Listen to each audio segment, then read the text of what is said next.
Topics cover करने वाले हैं। 2.5 मंथ का पारस टारगेट है सिंह हमारा कि अपना भाई हाँ म्यूट इतने टाइम में कर दे हमें माइक। हमारा सारा सिलेबस कंप्लीट कर लेना है केमिस्ट्री का। दूसरी चीज मैं ये थोड़ा बहुत अज्यूम करके चल रही हूँ कि 11th की जो है वो नॉलेज है आप लोगों को, है ना, और 12th की भी हाँ हल्की फुल्की नॉलेज है कि हाँ ये सुन रखा है हमने, है ना। ये दो चीजें मैं आपको अज्यूम अरे करके चल रही हूँ, पारस थोड़ा सिंह अपना स्पीड में माइक ही म्यूट चलेंगे कर। हम, ठीक है। आज फर्स्ट क्लास है तो बस ये थोड़ा बहुत इंट्रोडक्शन था, ये जो 5-10 मिनट हुए हैं तो उसके बाद सभी लोग सबको टाइम म्यूट पे कर रहना, दीजिए। रेगुलर रहना। Analytics। अरे यार पारस सिंह चैप्टर अपना में क्या पढ़ने माइक वाले म्यूट हैं करना। हम, पता ही चल अरे रहा यार है, कौन है?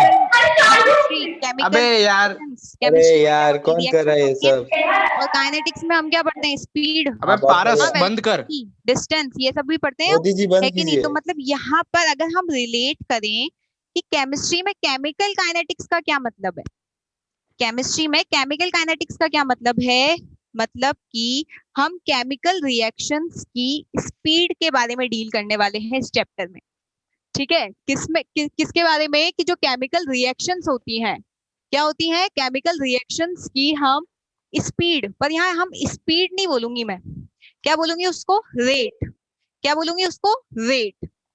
रेट वही है, मैंने रेट वर्ड बोला तो अंदर ही अंदर आपको पता है भाई हाँ स्पीड की बात कर रही है मैम, ठीक है।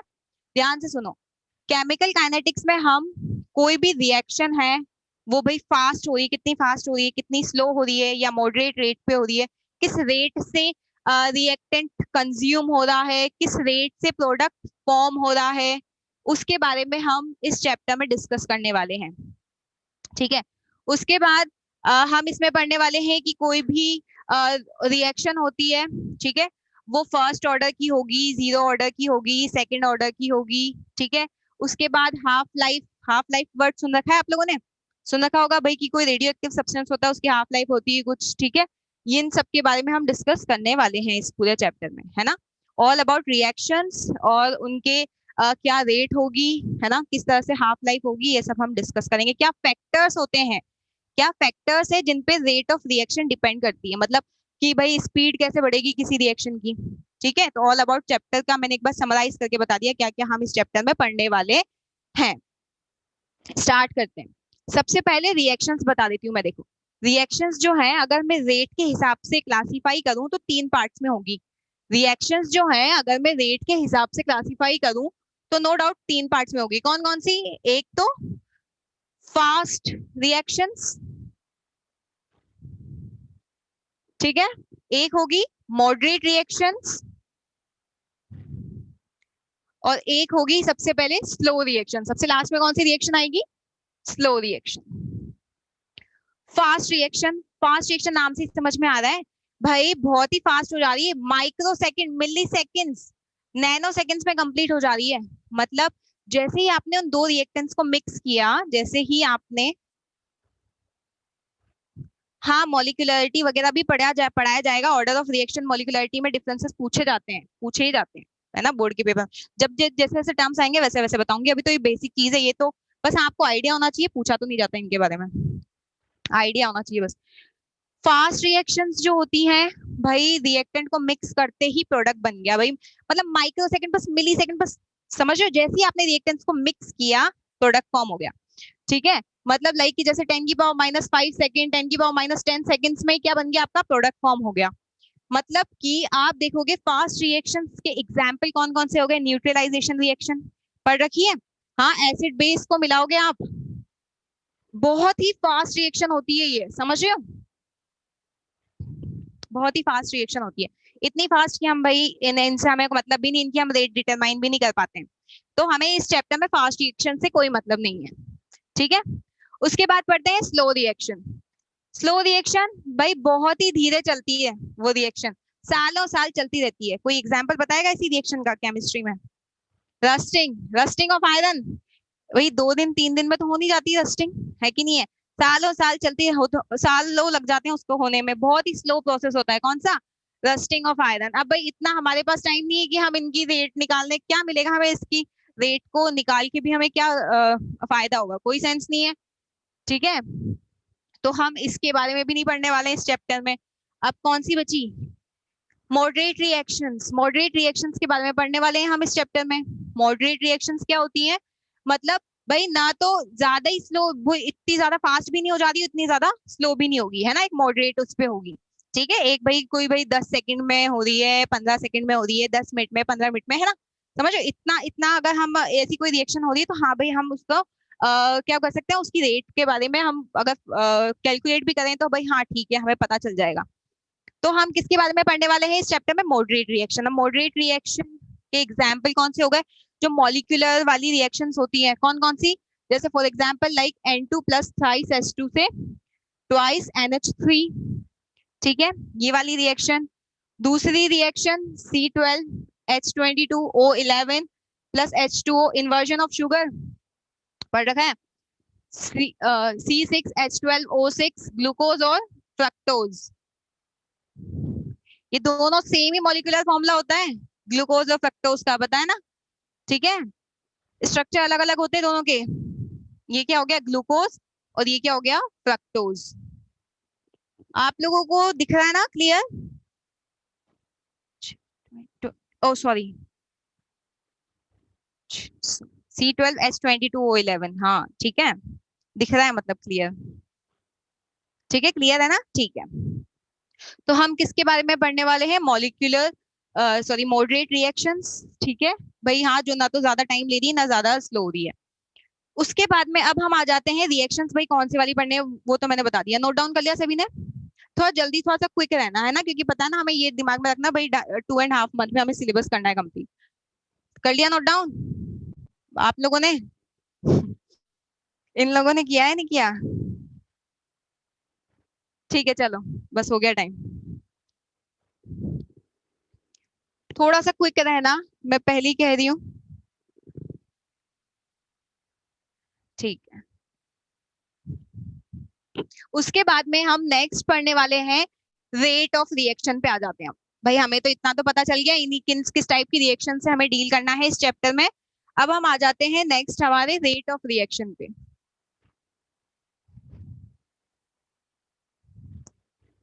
भाई रेट ऑफ रिएक्शन क्या होता है?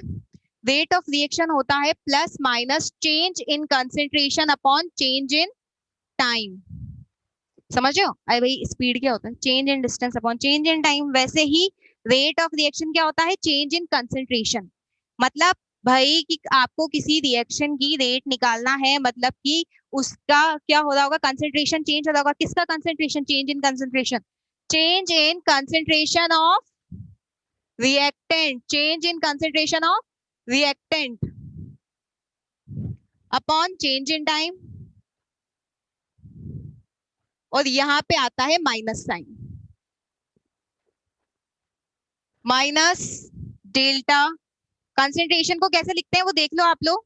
ठीक है, उसके अलावा आप इसको और क्या बोल सकते हो? Change in concentration of product. अरे ये दिख रहा है ना, हाँ।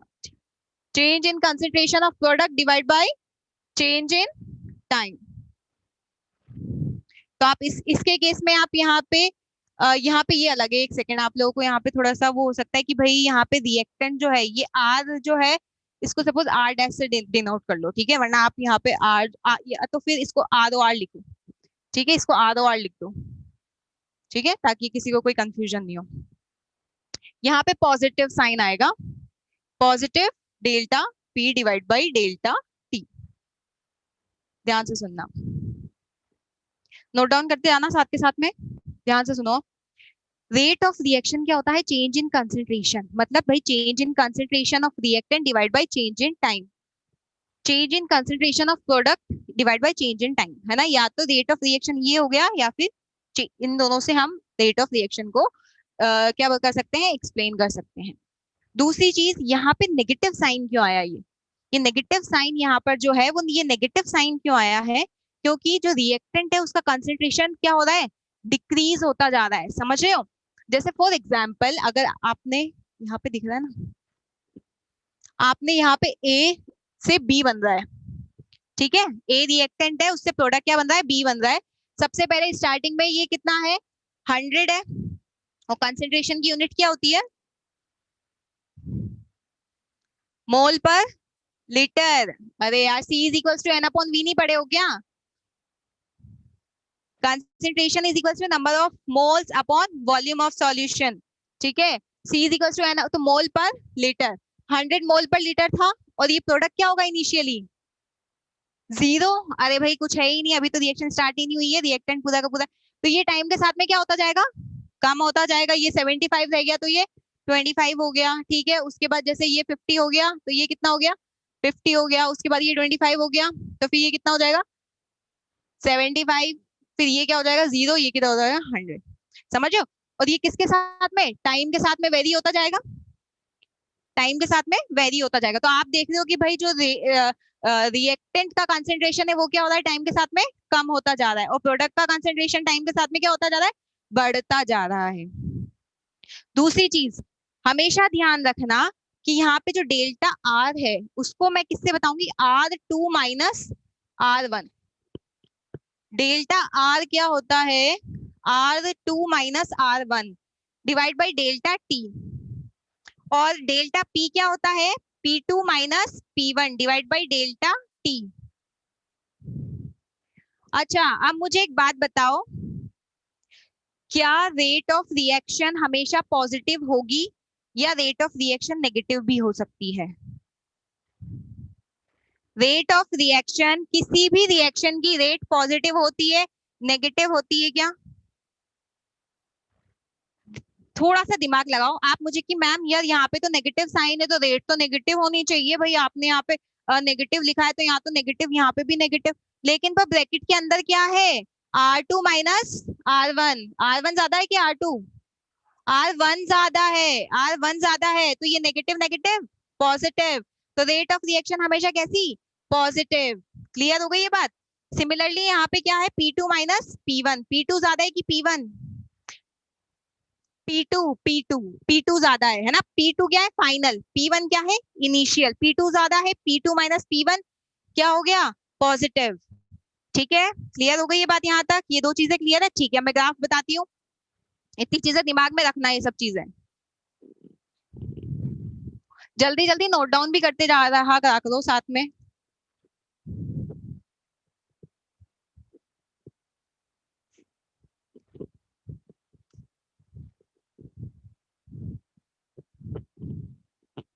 हाँ, उसके बाद में ध्यान से सुनेंगे। नेक्स्ट मैं बताने वाली हूँ ग्राफ आपको, रिएक्टेंट के और प्रोडक्ट के टाइम के साथ में किस तरह से वेरी करेंगे। आप मुझे बताएंगे कि कौन सा ग्राफ रिएक्टेंट का है, कौन सा ग्राफ प्रोडक्ट का है।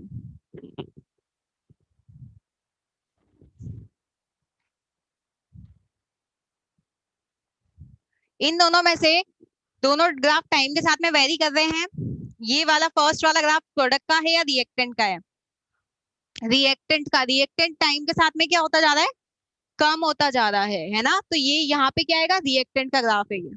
क्लियर हो गई बात। और ये किसका ग्राफ है, प्रोडक्ट का ग्राफ। ठीक है, सबको क्लियर हो गई ये चीज यहाँ तक, कोई दिक्कत नहीं, ठीक है। उसके बाद में आप लोगों ने वो पढ़ रखा है ना भाई कि स्पीड में एवरेज स्पीड होती है और इंस्टेंटेनियस स्पीड होती है, तो भाई अभी वही तो बात कर रहे हैं हम, है ना।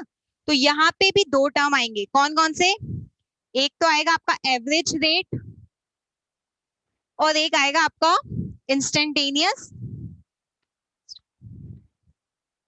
एक आएगा इंस्टेंटेनियस रेट। अब पढ़ रखा होगा कि भाई एवरेज रेट जो होता है कब, जब भाई कोई एक सफिशिएंट टाइम इंटरवल हो, समझ रहे हो, मतलब यहाँ पे आपको एक टाइम इंटरवल गिवन हो, मतलब एक टाइम के बीच में कि भाई क्या है, रिएक्टेंट की जो चेंज है, समझ रहे हो, रिएक्टेंट का जो कंसेंट्रेशन का चेंज है वो एक फिक्स टाइम इंटरवल, मतलब भाई 10 से 15 सेकंड के बीच में, ठीक है, एक फिक्स टाइम इंटरवल गिवन हो, मतलब जैसे आपको यहाँ पे एक फिक्स टाइम इंटरवल यहाँ पे क्या होता है भाई, गिवन होता है, एक टाइम इंटरवल गिवन होता है, सफिशिएंट टाइम इंटरवल गिवन होता है, ठीक है। वही जो हम एवरेज स्पीड की बात करते हैं ना फिजिक्स में, वही वही बात बता रही हूँ मैं, है ना। तो यहाँ पे एक तरह से भाई जब आपका टाइम इंटरवल हो तो उस केस में हम लोग किसकी बात करेंगे, एवरेज रेट की बात करेंगे, ठीक है। और वहां पे हम, यहाँ पे हम रेट ऑफ रिएक्शन किससे डिनोट करते हैं, ये डेल्टा से। डेल्टा क्या बताता है, एवरेज वाले को, ठीक है, of change in concentration upon change in time, plus minus कर दो यहाँ पे। क्लियर हो गई बात यहाँ तक। सेम वही होगा, अब जैसे यहाँ पे मतलब आपको यहाँ पे ये R1 होगा, ये R2 होगा, या फिर है ना, और यहाँ पे क्या होगा, T1 होगा और यहाँ पे T2।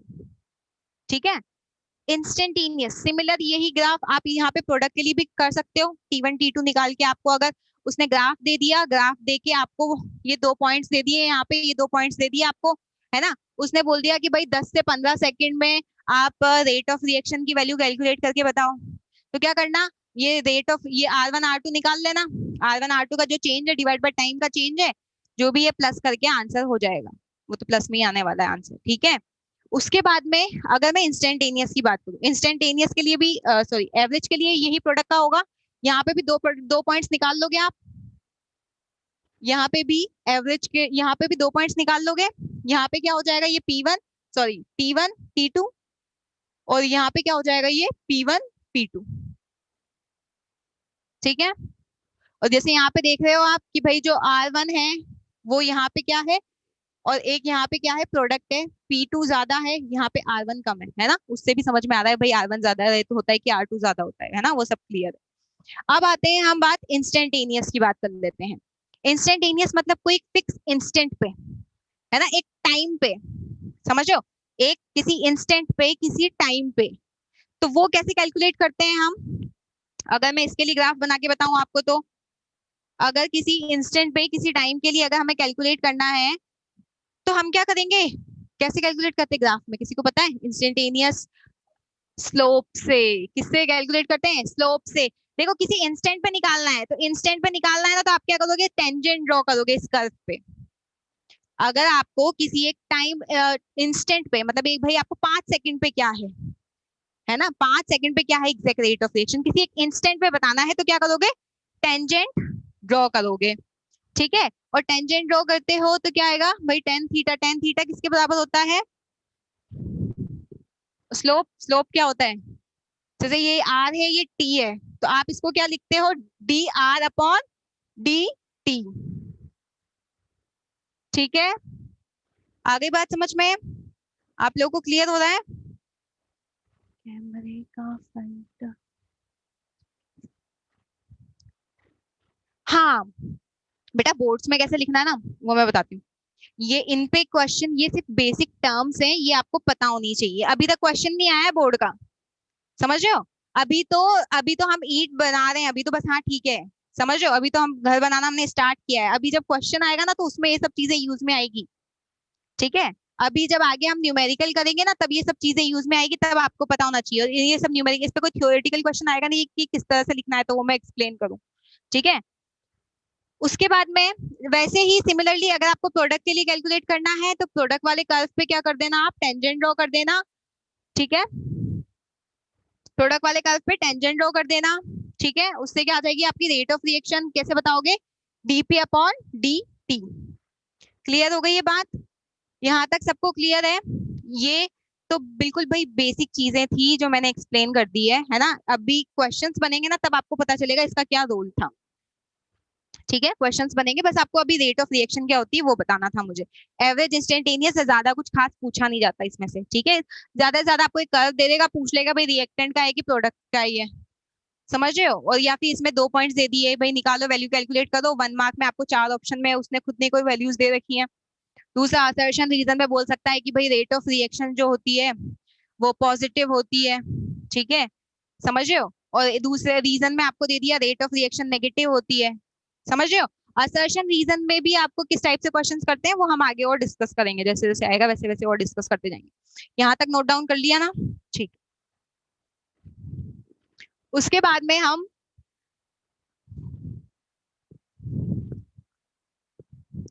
अब जो मैं बताने वाली हूँ, अब इंपॉर्टेंट चीज आएंगी जिसपे क्वेश्चन आते हैं, और अभी आप लोगों को क्वेश्चन सॉल्व करने हैं उस पे। तो अब जो मैं बताने वाली हूँ बिल्कुल ध्यान से सुनना, बिल्कुल ध्यान से सुनना। अब स्टार्ट हो गया भाई, ये सब तो ठीक है, वो एडवर्टीजमेंट होता है ना कि भाई कोई भी मूवी हम स्टार्ट करते तो यूट्यूब पे या फिर कहीं पे तो भाई 5 सेकंड का 10 सेकंड का, ठीक है, ये सब फालतू चीजें बता दी उन्होंने। अब जो बताने जा रही हूँ उस पे क्वेश्चन पूछा जाता है, उस पे पूछा जाता है, 1 मार्क में ही पूछेगा, तो वो कर्व का बहुत कम है चांसेस की वो आपसे पूछे। अब जो बताने वाली उस पे क्वेश्चन पूछा जाता है, ध्यान से सुनना। अगर आपको कोई रिएक्शन दे रखी है, हाँ बेटा, अगर आपको कोई रिएक्शन दे रखी है Na, सॉरी, इस तरह से,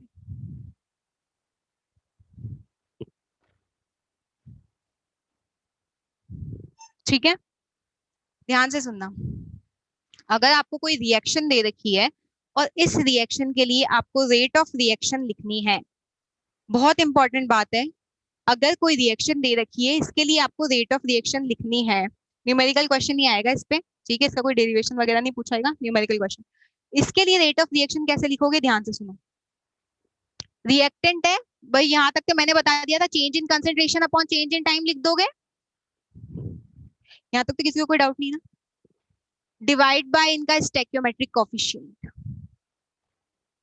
समझ रहे हो, स्टेक्योमेट्रिक कोफिशिएंट से डिवाइड भी करना है, अगर यहाँ स्टेक्योमेट्रिक कोफिशिएंट गिवन है तो।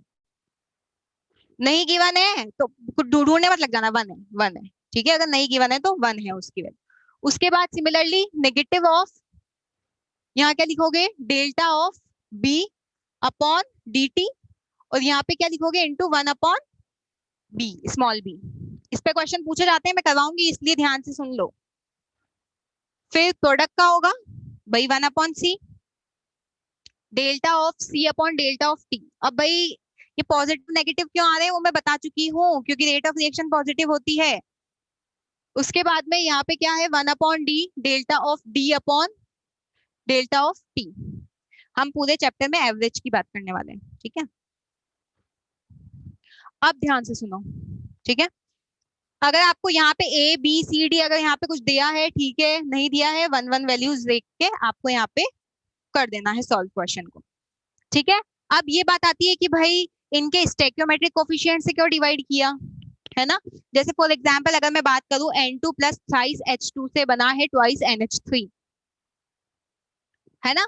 तो अब आपको पता है कि भाई N2 जितना कंज्यूम हो रहा है, ठीक है, जितना वो डिसअपियर हो रहा है, यहाँ पे हम किसकी बात करेंगे, डिसअपियरेंस की, डिसअपियर ही हो रहा है भाई, खत्म ही हो रहा है तो, अच्छा अच्छा,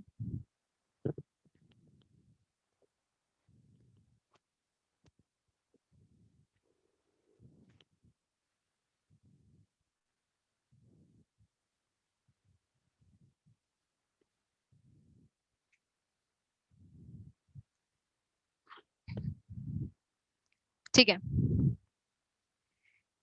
N2 जितना कंज्यूम हो रहा है ना, अगर इसका एक मोल कंज्यूम हो रहा है तो इसके भी तो 3 मोल कंज्यूम हो रहे हैं ना, दोनों इक्वल अमाउंट में तो नहीं हो रहे हैं कंज्यूम। इसका 1 मोल कंज्यूम है, इसके 3 मोल कंज्यूम हो रहे हैं ना, और इसके तो 2 मोल ही बन रहे हैं, समझ रहे हो। इस वजह से रेट ऑफ रिएक्शन के लिए हमको क्या करना पड़ेगा, तभी बराबर होगी जब इनके स्टेक्योमेट्रिक कोफिशिएंट्स हम क्या करेंगे, इनको डिवाइड करेंगे, ठीक है, यहाँ तक क्लियर है। उसके बाद में दूसरी बात, ये क्या लिखा है मैंने, रेट ऑफ रिएक्शन। अगर आपसे वो रेट ऑफ डिसअपियरेंस की बात कर ले, वो बोल दे रेट ऑफ डिसअपियरेंस लिखो ए का, या रेट ऑफ डिसअपियरेंस गिवन है आपको, तो वहां दिमाग मत लगाना, क्योंकि वहां पे आपको स्टेक्योमेट्रिक कोफिशिएंट से डिवाइड नहीं करना होता है। रेट ऑफ डिसअपियरेंस जो होगा, यही कंफ्यूज हो जाते हैं बस बच्चे, यही कंफ्यूज हो जाने वाले हैं, समझ रहे हो। रेट ऑफ डिसअपियरेंस जो होता है, ये तो रेट ऑफ रिएक्शन अलग होता है, ये बार बार मैं एम्फेसाइज कर रही हूँ ना, मतलब भाई ये दिमाग में रखना है ये चीज, कि भाई ये तो रेट ऑफ रिएक्शन होता है, रेट ऑफ डिसअपियरेंस में स्टेक्योमेट्रिक से कोफिशिएंट से डिवाइड नहीं करोगे आप, उसको हम बोलते हैं रेट ऑफ डिसअपियरेंस, है ना। रेट ऑफ डिसअपियरेंस ऑफ ए बोलेगा ये, अगर पूरा लिखूंगी ना मैं, रेट ऑफ डिसअपियरेंस कुछ नहीं होता, ये बोलेगा भाई rate of disappearance of A, of A, है ना, समझ रहे हो। या तो यहाँ पे नेगेटिव साइन भी नहीं भी लगाओगे तो ये भाई डिसअपियरेंस की बात कर रहा है, मतलब भाई कम हो रहा है ये, ठीक है। उसके बाद नेक्स्ट क्या है, rate of appearance of B बोलूं या सी बोलूं, सी, ठीक है, rate of appearance of C किसके बराबर होगा, delta C divide by delta T. Clear हो गई ये बात। दूसरी बात ध्यान से सुनो, आप लोगों को क्वेश्चन में, आप मुझे एक बात बताओ, अगर आपको ये दो रिलेट कर सकते हो अब आप आराम से, भाई इक्वल का साइन है। अगर आपको ये गिवन है, ये अगर rate of disappearance of A given है आपको, तो क्या आप rate of disappearance of B नहीं निकाल सकते क्या? निकाल सकते हो भाई। इसका ये बी इधर लेके आ जाना, बी अपॉन ए, माइनस माइनस तो कट ही गया है, ठीक है। और ये इसके इससे मल्टीप्लाई कर देना, बी अपॉन ए, और इन दोनों से मल्टीप्लाई कर देना। समझ गए? क्लियर हो गई ये चीज? यहाँ तक सबको क्लियर है? तो न्यूमेरिकल करेंगे अब। जो न्यूमेरिकल पूछे जाते हैं, है ना, थोड़ा सा क्विक रहेंगे इस पे। न्यूमेरिकल पूछे जाते हैं, इंपॉर्टेंट है, इंपॉर्टेंट मार्क करके लिख लेना, क्योंकि न्यूमेरिकल पूछा जाएगा। क्वेश्चन लिखेंगे इस पे।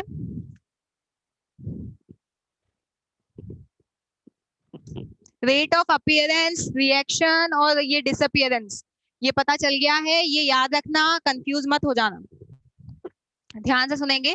क्वेश्चन लिखेंगे जल्दी जल्दी। For a reaction,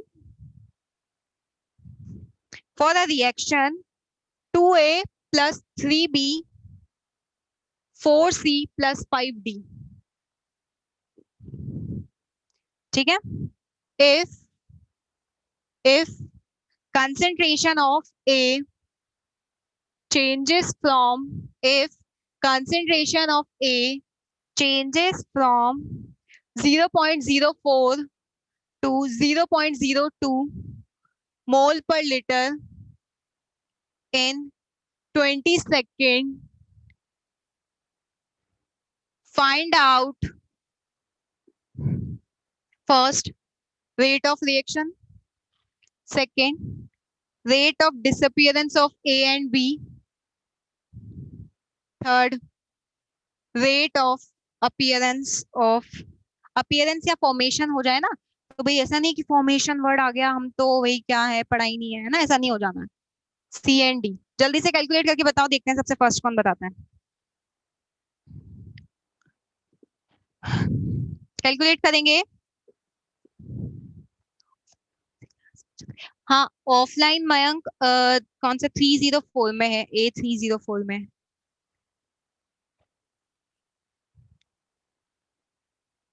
D T upon del T कैसे कर सकते हो आप? डेल्टा डेल्टा एक साथ होता है, D T upon D T, DP upon D T लिखा होगा मैंने शायद, या फिर डेल्टा टी लिख दिया था। ठीक है, नहीं नहीं नहीं, अगर ऊपर डी है ना तो नीचे भी डी आएगा, ऊपर डेल्टा है तो नीचे भी डेल्टा ही आएगा, ठीक है। तस्मिया ने आंसर दिया है सबसे पहले। तस्मिया रेट ऑफ रिएक्शन का है क्या आंसर? बाकी किसी का आया आंसर रेट ऑफ रिएक्शन?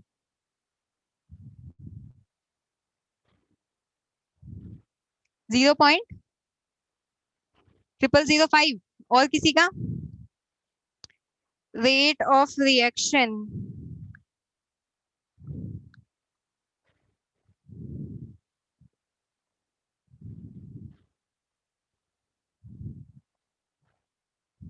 और किसी का है? हाँ 0.5 इंटू 10⁻³ बाकी और यही आ रहा है आपका भी, यही आ रहा है सबका। बाकी बाकी कैलकुलेट करो जल्दी जल्दी। हो गए बाकी सारे? Very good. बाकी भी सब कैलकुलेट करो। अरे भाई बिल्कुल बेसिक से स्टार्ट किया गया, बोर्ड में कैसा लिखना है ना वो मैं बताऊंगी इसका आंसर, ठीक है। बोर्ड में आपको कैसे आंसर को रिप्रेजेंट करना है वो मैं बताऊंगी अभी, एक वो मैं एक्सप्लेन करूंगी।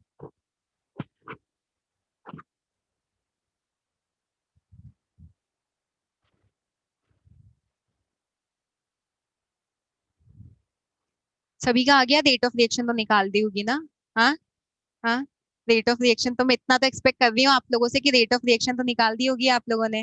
रेट ऑफ रिएक्शन को कैसे लिखते हो आप? -1/2 delta A upon delta T is equals to -1/3 delta B upon delta T is equals to 1/4 delta C upon delta T is equals to 1/5 delta D upon delta T, ठीक है।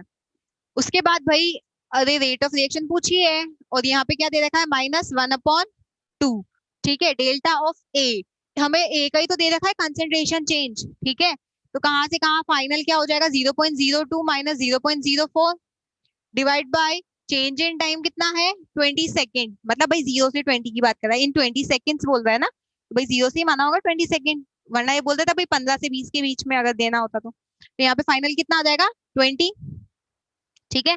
कितनी आएगी इसकी वैल्यू 1/2 कितना एक मिनट रुको, 1/2 into 0.02 divide by 20। ठीक है, अब भाई यहाँ पे आपको पता ही है 100 लगा दो। ठीक है, ये 2 से ये 2 कैंसिल।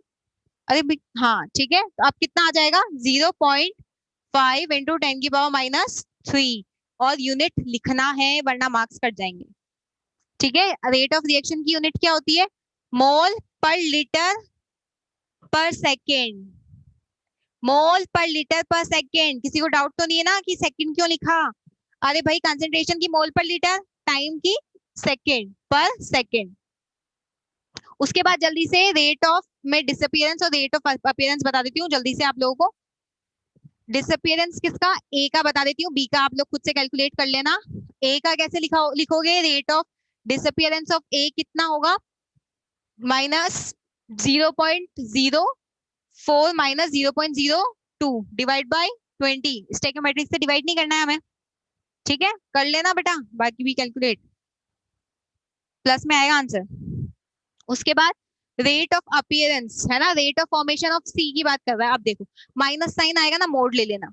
माइनस साइन नहीं होता, ठीक है, माइनस साइन आ रहा होगा ना, मोड ले लेना। तो कैसे लिखोगे आप? आपको ये दे रखा है, इन दो को रिलेट कर सकते हो भाई, कर सकते हैं भाई रिलेट। माइनस साइन आता हो ना, मोड ले लेते हैं हम, है ना, माइनस की दिक्कत मत लेना।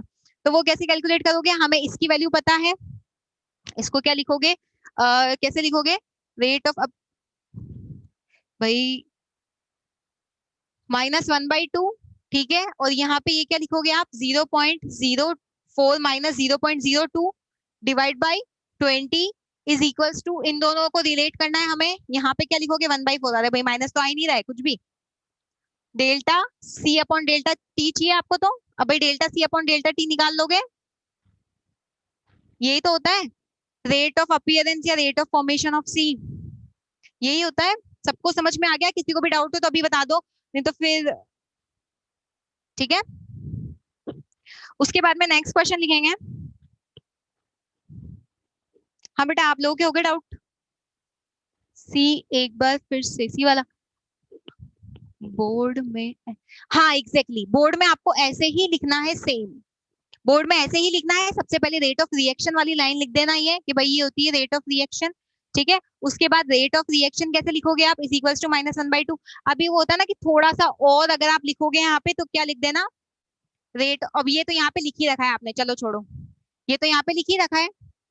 इसके बाद ये स्टेप आई गई है, ऐसा का ऐसा लिखना है बोर्ड में। ठीक है, उसके बाद यहाँ पे कैलकुलेशन करके यहाँ पे लिख देना। उसके बाद फिर यहाँ पे ये जो गिवन है वो करके यहाँ पे आंसर लिख देना। ठीक है, यहाँ आंसर आंसर है ना, ये मैं मानती हूँ, ये मैं अज्यूम करके चल रही हूँ, इतना तो आप कर लोगे कैलकुलेट। ठीक है, क्योंकि थोड़ा सा हमें फास्ट रहना है ना। हाँ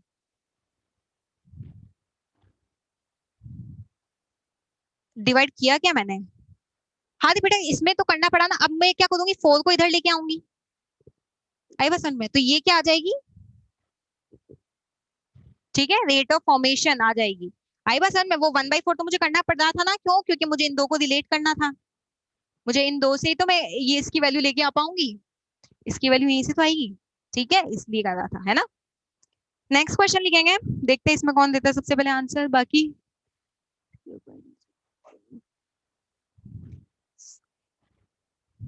लो भाई, अरे यार बेटा, यहाँ पे आप मुझे एक बात बताओ, ये जो ऑनलाइन बैठे हैं, यहाँ पे ये क्या है? 0.04 है, रिएक्टेंट कम हो गया, क्या हुआ? 0.02 हो गया। ठीक है, अच्छा आप ये कहना चाह रहे हो कि 0.02 माइनस 0.04 लिखो, ठीक है, लो लिख दिया। ठीक है, ठीक है, फाइनल माइनस इनिशियली लिखना है आपको, हाँ सॉरी, फाइनल माइनस इनिशियली लिखना है आपको। ठीक है, हाँ हाँ हाँ हाँ, कोई दिक्कत नहीं उसमें। ठीक है, फाइनल माइनस इनिशियली लिखना है, बाकी तो आपको ठीक है, समझ में आ गया ना एक बार लॉजिक? मैं थोड़ा सा क्विक करवा रही हूँ। बी, हाँ rate of disappearance of B कैसे लिखोगे आप? मुझे एक बात बताओ, इन दो को रिलेट कर दोगे, rate of disappearance of B लिख दोगे, कैसे लिखोगे? इन दोनों को रिलेट कर दोगे। ठीक है, हाँ एग्जैक्टली 3/2 टाइम्स आ जाएगा, 3/2 times of rate of disappearance of A. ठीक है, 3/2 times of rate of disappearance of A. ठीक है, नेक्स्ट क्वेश्चन, एक और लास्ट क्वेश्चन कर रहे हैं हम इस पे, उसके बाद नेक्स्ट हम स्टार्ट करेंगे।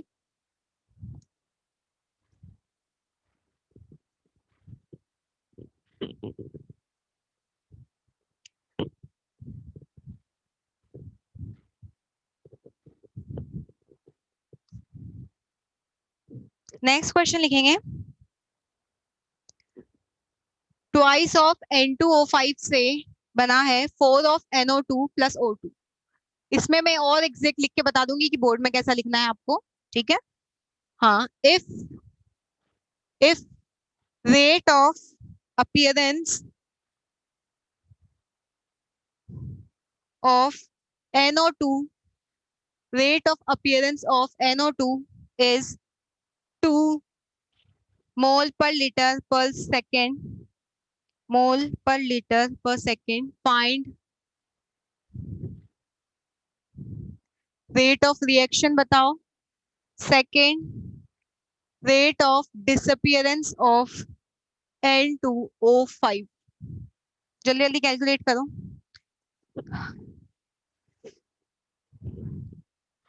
आ गया फर्स्ट का आंसर, रेट ऑफ रिएक्शन।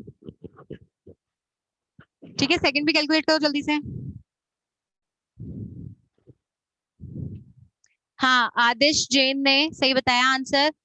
विव क्या है, विवाश, विवश, विवश होगा, विवश ही होगा, है ना। अच्छा, रेजोनाइट ने भी बता दिया है। हाँ, यहाँ पे भी आ गया है आंसर। ठीक है, सेकंड भी कैलकुलेट करो। आप लोग को दिख तो रहा है ना ऑनलाइन जो भी स्टूडेंट्स हैं। ठीक है, कोई भी इशू आए, कुछ भी प्रॉब्लम हो, बता देना आप मुझे। ठीक है यार, अब एक दो डेल्टा डीपी में तो बता देना यार, है ना, है कि नहीं है। जो मैं समझा रही हूँ शब्दों पे ज्यादा ध्यान देना, ठीक है। एक दो इधर उधर कुछ हो जाए तो भाई, हाँ ठीक है।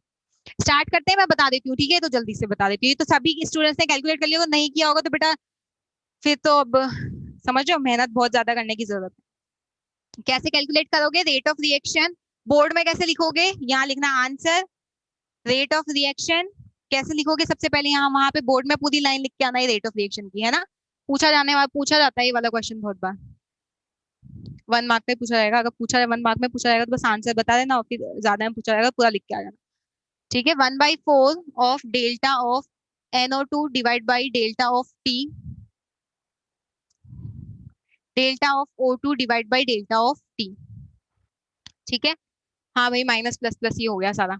उसके बाद रेट ऑफ रिएक्शन आपको क्या दे रखा है, rate of appearance of NO2, मतलब ये वैल्यू दे रखी है आपको, समझ गए। ये वाली वैल्यू दे रखी, तो इसको कैसे लिखोगे, 1/4 और यहाँ पे क्या लिख दोगे, 2। ठीक है, 0.5 यहाँ पे प्रॉपर यूनिट के साथ में लिख के आना, मोल पर लीटर पर सेकेंड। नहीं लिखोगे मार्क्स कट जाएंगे। ठीक है, उसके बाद नेक्स्ट क्या लिखोगे, रेट ऑफ, ऐसे लिखना है आंसर एग्जाम में, बोर्ड के पेपर में। ठीक है, जैसे आप वहां पे तो जल्दी जल्दी सॉल्व करने होते हैं, IIT में तो वही कि हाँ ठीक है बस हमें आंसर से मतलब होता है। यहाँ पे तो प्रॉपर आपका फॉर्मेट देखा जाता है कि किस तरह से लिखा है। तो rate of disappearance of N2O5 कैसे लिखोगे, N2O5 का डिसअपियरेंस क्या होगा, यहाँ पे लिखना है ना। अब यहाँ पे लिखना कि rate of disappearance of N2O5 वो कैसे कैलकुलेट करोगे, -1/2 delta of N2O5 divide by, अरे DT कहाँ लिख दिया ये मैंने, सॉरी, भावनाओं को समझो, ठीक है। यहाँ पे क्या हो जाएगा, हाँ डेल्टा, और हमें किसकी वैल्यू दे रखी है, NO2 की वैल्यू दे रखी है ना। तो यहाँ पे क्या हो जाएगा, 1/4 delta of NO2 divide by delta of T. यहाँ से कैलकुलेट कर लोगे आप। आपको क्या करना है, ये वाली वैल्यू चाहिए, क्या चाहिए, ये वाली वैल्यू चाहिए, है ना। रेट ऑफ डिसअपियरेंस, देखो रेट ऑफ डिसअपियरेंस है तो माइनस साइन भी इसके साथ में चला गया, रेट ऑफ डिसअपियरेंस है तो भाई माइनस साइन भी इसके साथ में चला गया। तो आप क्या करोगे, 2 को इधर लेके आ जाओ। वहां एग्जाम में मत कर देना कि यहाँ से 2 हटा काट के यहाँ पे लिख दिया, ठीक है, अगले स्टेप में लिख देना। उसके बाद यहाँ पे क्या हो जाएगा, 1/2, तो क्या हो जाएगा 1/2 of delta of NO2 divide by delta of T. Delta of NO2 divide by delta of T कितना है हमारा, 2। कितना है, 2। तो आंसर कितना आ जाएगा, 1 मोल पर लीटर पर सेकेंड। क्लियर हो गई बात यहाँ तक सभी लोगों को, ठीक है। हाँ, आदेश ने सही बताया, यहाँ तक सभी स्टूडेंट्स को क्लियर है, ठीक है। अब आगे स्टार्ट करते हैं रेट लॉ। रेट लॉ काफी इंपॉर्टेंट है, क्योंकि जो फर्स्ट, मेनली इसमें से जो ज्यादा मार्क का क्वेश्चन आता है वो आता है फर्स्ट ऑर्डर में से, पर हमें 0 ऑर्डर भी पढ़ना पड़ेगा, फर्स्ट ऑर्डर भी पढ़ना पड़ेगा, और वो फर्स्ट ऑर्डर जिसपे बेस्ड है वो रेट लॉ पे ही है। ठीक है, तो रेट लो बहुत अच्छे से ध्यान से समझना। ये तो समझ में आ गया सबको, अंतर तो पता चल गया ना तीनों में क्या अंतर है। ठीक है, रेट लॉ जो है उस पे क्वेश्चन पूछे जाते हैं, क्योंकि उससे बहुत सारी चीजें निकल के आएंगी अभी बाहर, उसी से ही अब हम आगे ऑर्डर वगैरह स्टार्ट करेंगे, ऑर्डर क्या होता है, ठीक है, ये सब हम आगे देखेंगे। ठीक है,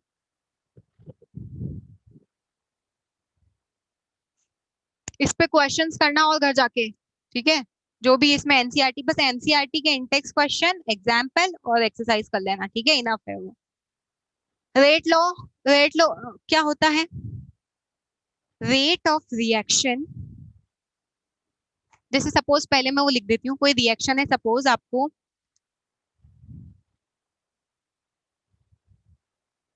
कहाँ पे क्या बन रहा है आपका प्रोडक्ट, हमें मतलब ही नहीं होता है रेट लॉ में तो प्रोडक्ट से, समझ रहे हो, कैसे लिखोगे rate law, rate of reaction जो होती है, according to rate law, rate of reaction is directly proportional to product of concentration of reactant raised to some power, raised to some power, which may or may not be equal to the stoichiometric coefficient.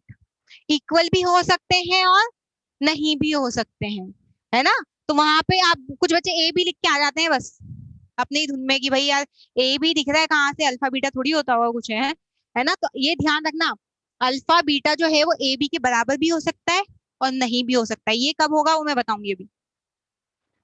तो भाई proportionality constant हटाते हैं तो कोई constant लगा दोगे, के, के क्या हो जाएगा, ए की पावर में अल्फा, बी की पावर में बीटा, के को हम क्या बोलेंगे, रेट कांस्टेंट, बहुत इंपॉर्टेंट है, रेट कांस्टेंट ही निकालने में आता है एग्जाम में, एग्जाम में रेट कांस्टेंट की वैल्यू पूछी जाती है, तो फर्स्ट ऑर्डर के लिए अभी तो वेट करना है हमें थोड़ा सा, है ना।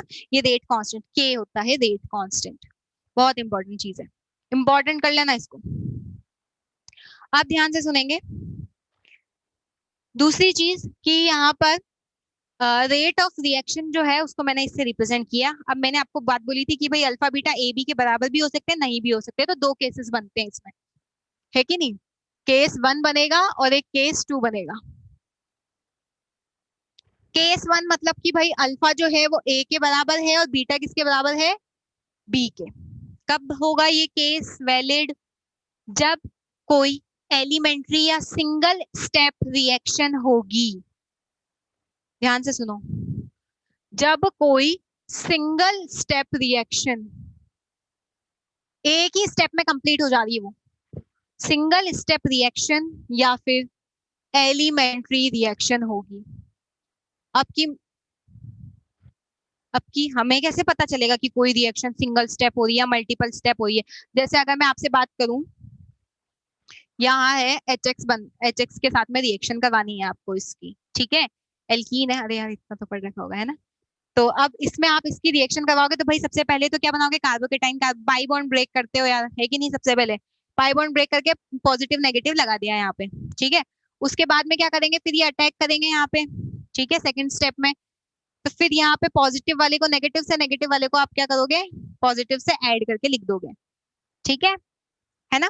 पर अब हमें ये ओवरऑल रिएक्शन तो डायरेक्ट हमने यही पढ़ रखी भाई, ये यहाँ से यहाँ तक ये बन गया, पर यहाँ पे एक इंटरमीडिएट भी फॉर्म हो रहा है, समझो यहाँ पे क्या हो रहा है, एक इंटरमीडिएट भी फॉर्म हो रहा है। इस टाइप की रिएक्शंस के लिए होता है केस टू। वापस बता रही हूँ, ध्यान से सुनना, अगर कोई रिएक्शन एक ही स्टेप में हो जा रही है या एलिमेंट्री, वो आपको एग्जाम में देख के रखेगा, वो आपको इस चीज की आपको टेंशन नहीं लेनी है कि हम कैसे पता लगाएंगे कि कोई रिएक्शन एलिमेंट्री है या सिंगल स्टेप में हो जा रही है, हमें तो कैसे पता चलेगा, है ना। हमें कैसे पता चलेगा कोई रिएक्शन सिंगल स्टेप में हो जा रही है या मल्टीपल स्टेप्स में हो रही है, वो आपको दे के रखेगा। उसने बोल दिया एलिमेंट्री रिएक्शन है ये, तो भाई हाँ, एलिमेंट्री वर्ड या सिंगल स्टेप वर्ड क्वेश्चन में देखते दिमाग में क्लिक कर देना है, अल्फा बीटा में नहीं फंसना भाई,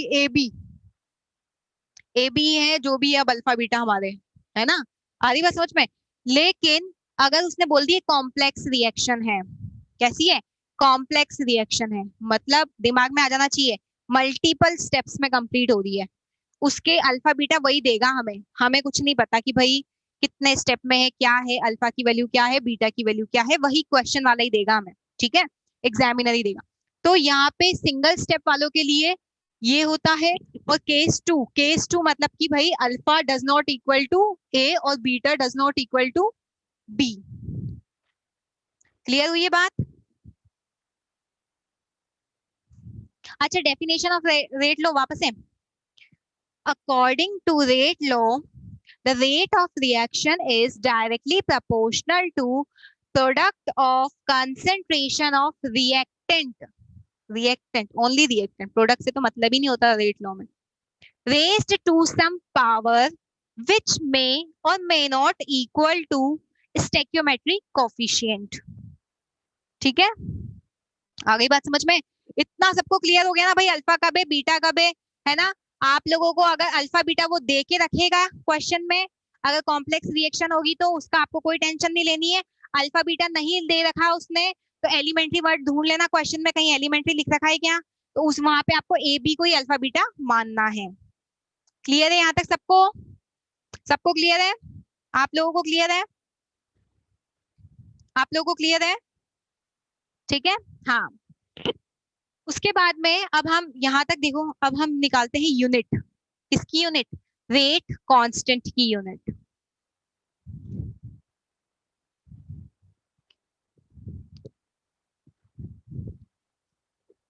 रेट कांस्टेंट की यूनिट निकालना सीखेंगे अब हम भाई।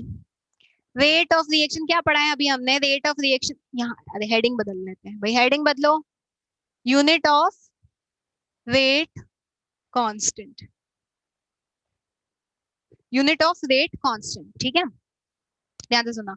रेट ऑफ रिएक्शन भाई अभी बताया भाई, यहाँ पे ए की पावर में अल्फा और बी की पावर में बीटा। ठीक है, यूनिट में भी 1 मार्क का क्वेश्चन पूछा जा सकता है, यूनिट से भी 1 मार्क का क्वेश्चन पूछा जा सकता है। ठीक है, कैसे क्वेश्चन आएगा, कैसे पूछा जाएगा मैं बता रही हूँ। एक जनरल डेरिवेशन बता देती हूँ, फिर वही सबके लिए वैलिड होगा। कैसे निकालोगे, कैलकुलेट करोगे, ध्यान से सुनो। रेट ऑफ रिएक्शन की यूनिट क्या होती है? मोल पर लीटर। मैं इसको कंसेंट्रेशन अपॉन टाइम लिख दूं अभी तो, है ना, सबसे लास्ट में इसको लिख देंगे हम, है ना। Concentration upon time is equals to K, यहाँ पे क्या होगा, कंसेंट्रेशन की पावर अल्फा, कंसेंट्रेशन की पावर बीटा, सबसे लास्ट में लिख देंगे कंसेंट्रेशन को मोल पर लीटर। अब इसी का दिक्कत लेनी है ना, बार बार थोड़ी रिपीट करेंगे। तो के की यूनिट क्या होगी? कंसेंट्रेशन पर upon time divide by concentration की पावर अल्फा, कंसेंट्रेशन की पावर बीटा। अब ये टाइम यहाँ अच्छा नहीं लग रहा है मेरे को, है ना, तो टाइम को मैं यहाँ नीचे लिख देती हूँ। अब तो किसी को दिक्कत तो नहीं है भाई, है इतना इतना तो, है ना, समझ में आती होगी ना इतनी मैथ्स तो भाई। कंसेंट्रेशन अपॉन टाइम, ठीक है, ये इसको आप इसके नीचे लेके आ गए, इन दोनों को यहाँ लेके आ गए। उसके बाद में K इज इक्वल्स टू, क्या मैं ये लिख दूं तो किसी को कोई दिक्कत है कि कंसेंट्रेशन की पावर में 1 minus alpha plus beta into time? किसी को कोई दिक्कत है अभी तक? सॉरी, इंटू टाइम नहीं, डिवाइड बाई टाइम है। किसी को कोई दिक्कत है क्या अभी तक? नहीं होनी चाहिए भाई, पावर ऊपर जाती है तो माइनस के साइन साइन हो जाता है। ठीक है, उसके बाद में नेक्स्ट है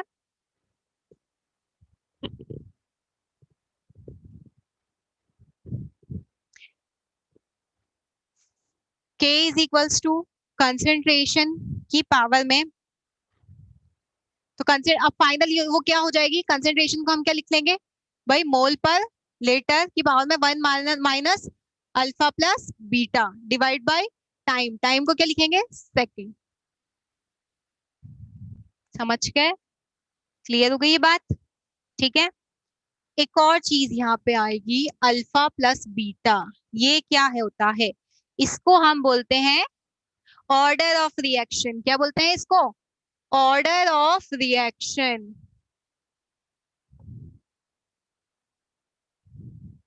समझ में आया क्या होता है order of reaction? Alpha plus beta. ठीक है, ये क्या है, ये क्या होगा, ऑर्डर ऑफ रिएक्शन होगा। ठीक है, अब अगर आपको बोल दिया जाए कि भाई ये 0 ऑर्डर की रिएक्शन है, कोई कोई रिएक्शन है, वो कैसी है, 0 ऑर्डर की रिएक्शन है, उसके लिए रेट कांस्टेंट बताओ, यूनिट क्या होगी रेट कांस्टेंट की, बताओ। जीरो ऑर्डर की रिएक्शन है, मतलब अल्फा प्लस बीटा जीरो है। अल्फा प्लस बीटा जीरो होंगे तो क्या होगी यूनिट? मोल पर लीटर पर सेकेंड, के की यूनिट। अरे यार यूनिट ऑफ के क्या होगी? मोल पर लीटर पर सेकेंड। फर्स्ट ऑर्डर के लिए, फर्स्ट ऑर्डर के लिए यूनिट ऑफ के, हाँ, पर सेकेंड क्या होगी? पर सेकेंड। सबको पता चल गया भाई पर सेकेंड कैसे होगी, है ना? इतना तो पता होगा भी। उसके बाद सेकेंड ऑर्डर के लिए यूनिट ऑफ के, हाँ, mole inverse litre second inverse. ठीक है, आ गई बात समझ में? क्लियर? नोट डाउन कर लो जल्दी से।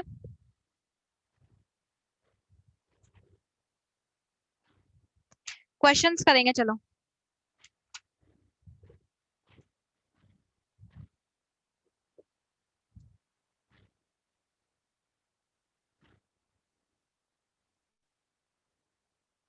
चलो क्वेश्चंस करते हैं, क्वेश्चंस पूछे जाते हैं, देखो क्वेश्चंस पूछे जाएंगे इसमें से, इसमें से क्वेश्चन पूछे जाएंगे। दूसरी चीज, ये आपको मतलब पूछा जाएगा इससे कि भाई किस तरह से, अगर ये डबल कर दिया जाए तो इस पे क्या फर्क पड़ेगा, ये ट्रिपल कर दिया जाए इस पे क्या फर्क पड़ेगा, है ना? वही टाइप के वो क्वेश्चन सॉल्व करते हैं अब हम।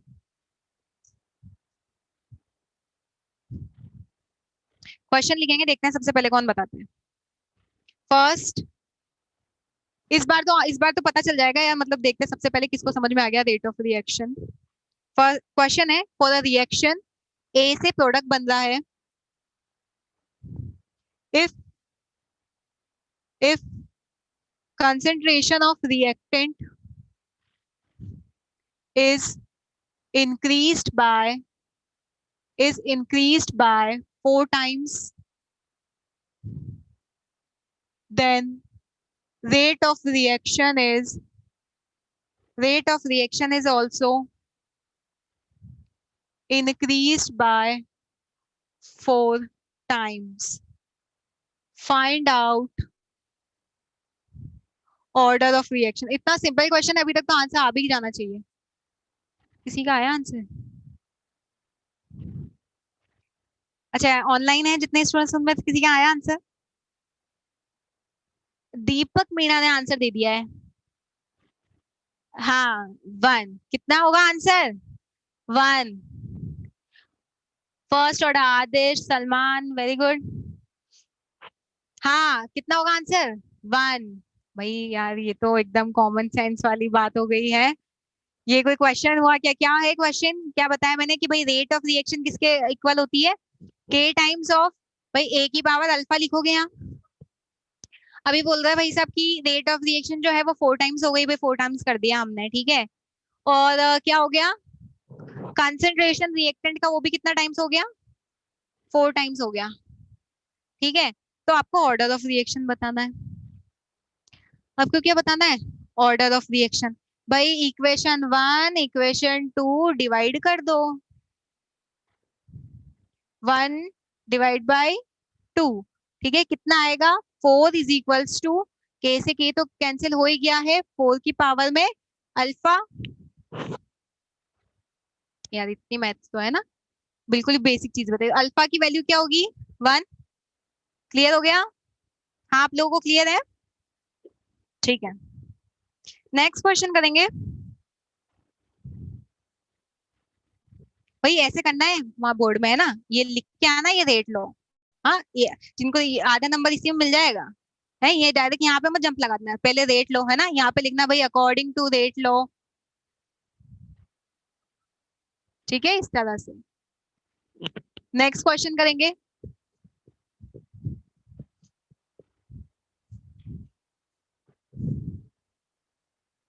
नेक्स्ट क्वेश्चन करेंगे फॉर अ रिएक्शन, इसका भी जल्दी से आंसर दे देना, ठीक है। ए से प्रोडक्ट बन रहा है,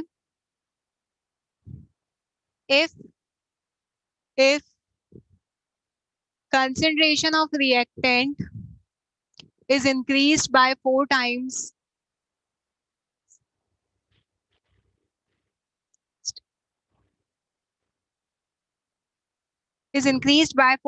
then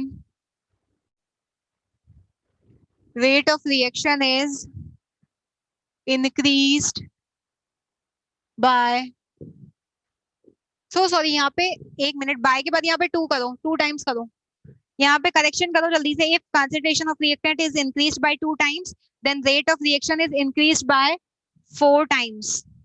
कैलकुलेट ऑर्डर, कितना होगा? 2। सभी का आंसर आ गया? चलो अच्छा हुआ। आप लोगों को आ गया क्या आंसर? हाँ, हार्दिक का आ गया सबसे पहले आंसर, वेरी गुड हार्दिक। कितना आंसर आया है? 2। ठीक है, अभी करके बताऊं मैं सॉल्व? किसी को भी सॉल्यूशन चाहिए इसका? नहीं बेटा, कर लिया आपने? कर लिया, ठीक है। Next question, third third question. भाई चलो ओरली है ना, देखते चलो, सुनते ही बताना आंसर, ठीक है? ओरल, ओरल क्वेश्चन आप लोगों के लिए भी। इफ कंसेंट्रेशन ऑफ रिएक्टेंट, ध्यान से सुनो, ओरल है एकदम, जैसे भी 2 आंसर दिया था ना वैसे ही इसका आंसर भी आना चाहिए, ठीक है? इफ कंसेंट्रेशन ऑफ, हाँ बेटा, back benchers, if concentration of reactant is increased by 4 times, बेटा आपसे आंसर चाहिए सबसे पहले, इनका आंसर बोलने से पहले आपका आंसर चाहिए, ठीक है? हाँ आप ही बेटा, पीछे तो फिर खिड़की है ना, अब उसके पीछे भी वहां फ्लैट है, वहां तक तो आवाज जा नहीं रही होगी तो आपसे, ठीक है? If concentration of reactant is increased by 4 times then rate of reaction is increased by 2 times, 1/2। बेटा कहीं और ही ध्यान था अभी तो, हाँ? कितना आंसर है? 1/2, ठीक है। उसके बाद में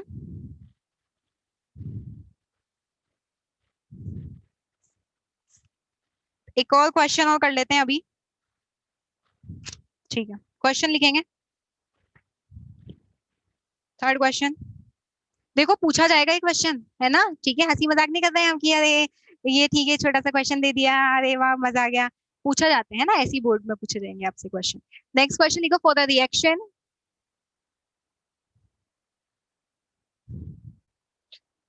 A+B से प्रोडक्ट बन रहा है, if if concentration of A is if concentration of A is increased by 2 times, then देखते हो इसका सबसे पहले आंसर कौन बताता है? बहुत जल्दी 2 बोला था ना आप लोगों ने, अब देखते हैं बेटा कौन सबसे पहले आंसर बताता है। If concentration of A is increased by 2 times then ROR, rate of reaction, is increased by ROR is increased by 2 times, but but on increasing concentration of A and B both by 2 times, rate of reaction is increased by 8 times। भाई जिसमें कोई change नहीं हुआ है उसका तो वैसा का वैसा ही है ना? इतना ध्यान रखना। हाँ अच्छा, आंसर आ भी गए, वाह वाह। फाइंड आउट, बिल्कुल सही आंसर, हाँ मतलब। तो ऑर्डर ऑफ रिएक्शन कितनी होगी? 3, वेरी गुड। ये 2 स्टूडेंट्स ने आंसर सबसे पहले दिए, बाकी लोग बेटा अभी तो क्वेश्चन नहीं लिखा है मैम, अभी तो को करेंगे, करो। 8 टाइम, फाइंड ऑर्डर, ऑर्डर पूछा है, ऑर्डर पता होना चाहिए, ऑर्डर कैसे निकलेगा? बाकी बेटा आप लोग में किसी का आया आंसर? ठीक है, अरे सलमान का आ गया आंसर। हाँ हाँ, कौन है वो ये करने वाला है? यहाँ है क्या मतलब कोई क्रिकेट मैच में वो जैसे ना करते ना, बेटा पढ़ाई कर रहे हैं, सीरियस हो जाओ, पढ़ो। बताओ आंसर, सभी लोगों ने कर लिया कैलकुलेट? अब वो लिखना भी आना चाहिए बेटा कि कैसे लिखना है। सबसे पहले फर्स्ट रेट ऑफ रिएक्शन की लाइन लिखनी है हमें, उसके बाद चेंजेस करना है, सबको पता है? कर लोगे? किसी को कोई डाउट? आपके पीछे बेटा क्या हो गया? कर लोगे कैलकुलेट? कितना आया आंसर बताओ? 2। Very good. हाँ, आपके बगल वाले जो बहुत मंद मंद मुस्कुरा रहे हैं, आपका कितना है बेटा आंसर? 3 आया आपका? अच्छा, 3 है बेटा आंसर। समझ गए कैसे लिखना है? जल्दी से मैं 2 मिनट में इसको बता देती हूँ। जिनको नहीं आया है सबका आ जाना चाहिए वैसे आंसर।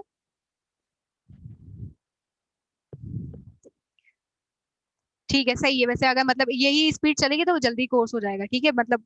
समझो ना, अभी ये हम ये मान लो 30% कवर हो गया हमारा चैप्टर ये वाला। कहाँ पे? हाँ, इधर आ जाते हैं वापस से भाई। कैसे, मैंने आपको क्या बताया था? सबसे पहले क्या करना? रेट ऑफ रिएक्शन लिख देना, उसके बाद के ए की पावर में अल्फा, बी की पावर में बीटा। ठीक है। बोल रहा है concentration of A is increase by 2 times. मतलब ए को क्या कर दिया आपने? 2 टाइम इंक्रीज कर दिया। तो यहाँ बी को तो कुछ भी नहीं किया, तो बी तो वैसा का वैसे ही रहेगा भाई, है ना। रेट ऑफ रिएक्शन कितनी हो जाएगी? 2 टाइम्स हो जाएगी। उसके बाद सेकंड बोला है but on increasing concentration of A and B both by 2 times, A and B both by 2 times, then rate of reaction is increase by 8 times. ठीक है। अब आपको क्या करना है? इन दोनों को डिवाइड करोगे तो किसकी वैल्यू आएगी? अल्फा की वैल्यू आ जाएगी यहाँ से आपके। ठीक है, अल्फा की वैल्यू 1 आ जाएगी।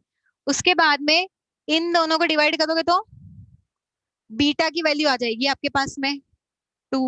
Alpha plus beta 3। Divide divide, है ना। जिनको नहीं आया था उनको एक बार वो मैंने एक्सप्लेन कर दिया।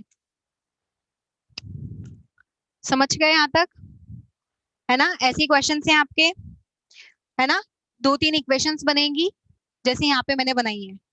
ठीक है, ऐसे ही क्वेश्चन आएगा, वन सिंगल लाइनर वाला नहीं आएगा, ये ऐसे 2-3 बार, है ना। यहाँ पे जैसे अल्फा बीटा, अल्फा पहले अल्फा निकालो फिर बीटा निकालो फिर ऑर्डर निकालना। ऑर्डर दे रखा होगा तो एक अल्फा दे रखा होगा, बीटा देखा होगा, उस अकॉर्डिंग कैलकुलेट कर लेना।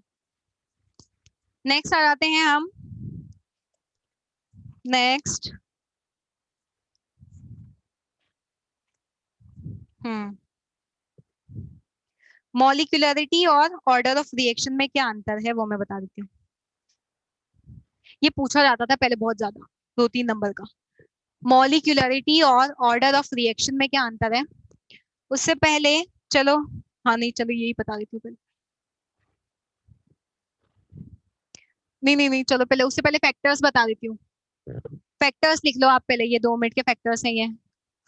फैक्टर्स अफेक्टिंग, हेडिंग डालेंगे factors affecting rate of reaction.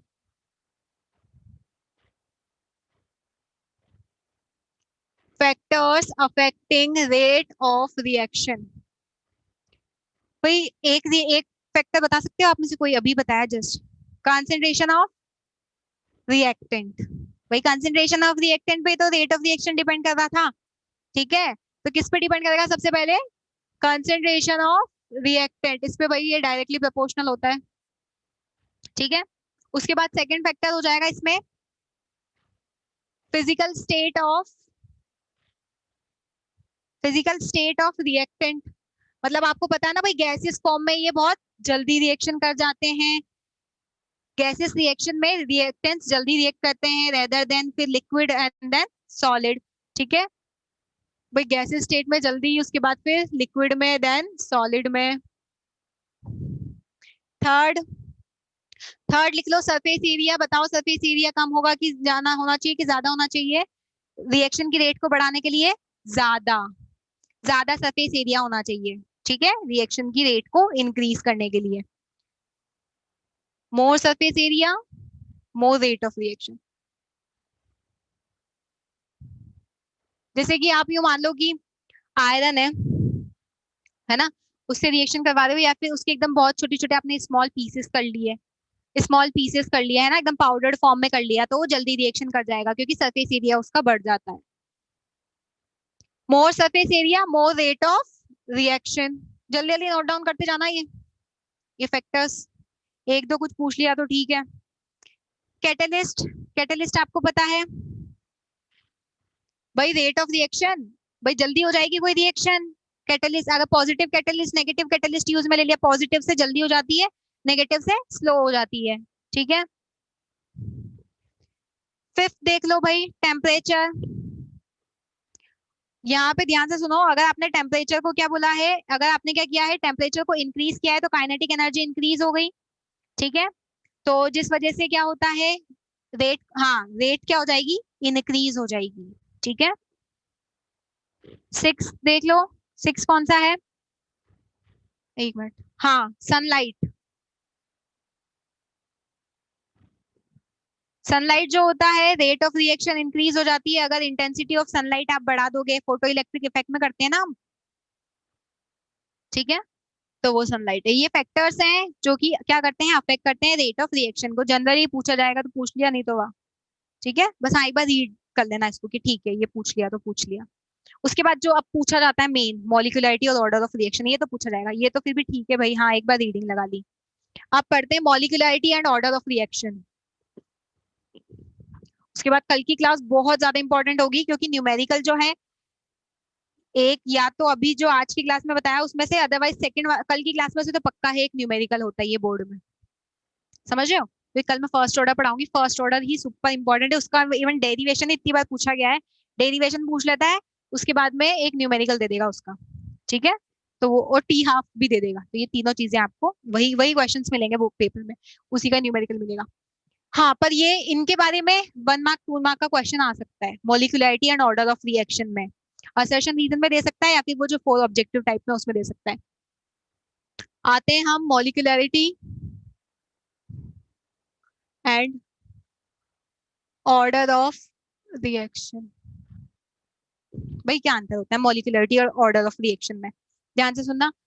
Molecularity क्या होता है कि भाई number of reacting reactants, number of reacting reactants किसी केमिकल रिएक्शन में, वो उस केमिकल रिएक्शन की क्या होगी, मॉलिक्यूलरिटी होगी।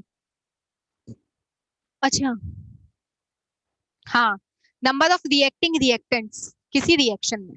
ठीक है, अगर वो एलिमेंट्री रिएक्शन होगी तो आप उसको देख के बता सकते हो कि भाई इसमें इतने मॉलिक्यूल्स हैं, है ना, ये इसकी मॉलिक्यूलरिटी है। अगर मैंने आपको दे दिया जैसे कि भाई कोई एक रिएक्शन है,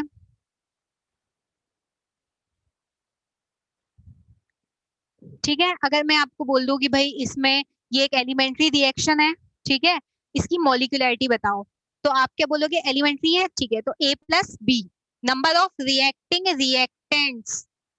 समझ रहे हो, वो रिएक्टेंट्स जो रिएक्ट कर रहे हैं किसी रिएक्शन के अंदर, उसको हम क्या बोलते हैं, मॉलिक्यूलरिटी। ठीक है, तो आप मॉलिक्यूलरिटी जो है किसके लिए बता सकते हो आप, भाई ये जो इस टाइप की रिएक्शंस है ना, एलिमेंट्री रिएक्शंस के लिए आप, मतलब उससे आपको पता चल जाएगा कि भाई कितने रिएक्टेंट्स आपस में रिएक्ट कर रहे हैं। और ऑर्डर ऑफ रिएक्शन अभी बताया मैंने, अल्फा प्लस बीटा की जो वैल्यू आती है हमारे पास में। ठीक है, उसके बाद दूसरा आप मुझे एक बात बताएंगे, कॉमन सेंस का क्वेश्चन, क्या मॉलिक्यूलरिटी जीरो या नेगेटिव हो सकती है क्या? नहीं हो सकती भाई, जीरो मतलब रिएक्टिंग रिएक्टेंट से जीरो हो। हाँ, रिएक्शन ही कहाँ होगी भाई, रिएक्टिंग रिएक्टेंट्स ही नहीं है, तो भाई हम मॉलिक्यूलरिटी की किसकी बात कर रहे हैं, मॉलिक्यूलरिटी रिएक्शन की बात कर रहे हैं ना भाई, है ही नहीं। नेगेटिव में हो सकती है मॉलिक्यूलरिटी, नहीं हो सकती। फ्रैक्शनल हो सकती है, नहीं हो सकती। ऐसा तो है नहीं कि भाई आधा ही भाई कोई आधा मॉलिक्यूल में तो बस आधा ही रिएक्ट करूंगा, है ना, तो भी बस आधा ही रिएक्ट करना है, ठीक है, ऐसा भी कुछ नहीं होता है ना। और order of reaction, order of reaction ध्यान रखना, जीरो तो अभी बता ही दिया भाई, जीरो भी होती है इसी, जीरो, पॉजिटिव, नेगेटिव, फ्रैक्शनल, सब, ऑल पॉसिबिलिटीज। ठीक है, जितनी पॉसिबिलिटीज हैं भाई यहाँ सारी हो जाती है भाई, या तो पॉजिटिव नेगेटिव आपको दे के रखेगा भाई कि अल्फा की वैल्यू उसने दे दी 1/2, बीटा की value they the 3/5, order of reactions बताओ आप, तो बता दो। ठीक है, इनमें जल्दी से डिफरेंसेस लिख लो आप, मॉलिक्यूलरिटी और ऑर्डर ऑफ रिएक्शन में डिफरेंसेस लिख लो। ये जो है मॉलिक्यूलरिटी एक थ्योरेटिकल कंसेप्ट है, और ऑर्डर ऑफ रिएक्शन लिखना experiment, it is experimentally,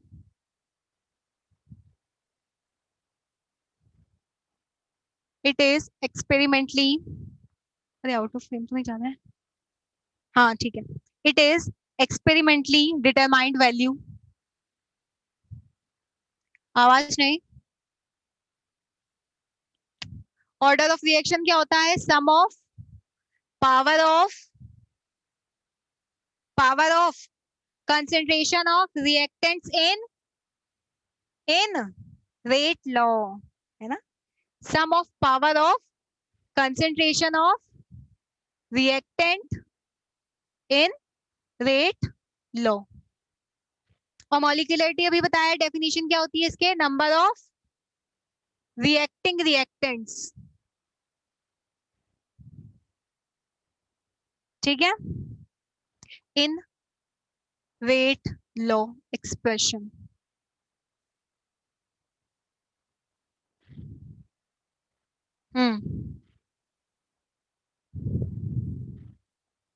It cannot be zero, negative or fractional.